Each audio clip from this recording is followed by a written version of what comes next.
a program that converts from minute to seconds. So let's start.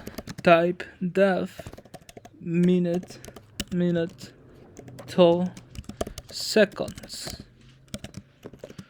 The argument is minute, of course. Return. We know that 1 minute equal to 60 seconds, so 60 multiplied by the number of minutes. Okay, now we print. We call the function minutes to seconds. We add an extra message here, seconds. Okay, let's duplicate it. 1, 2, 4 minutes.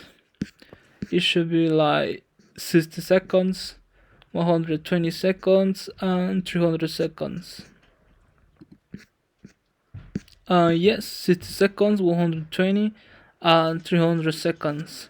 See you in the next video.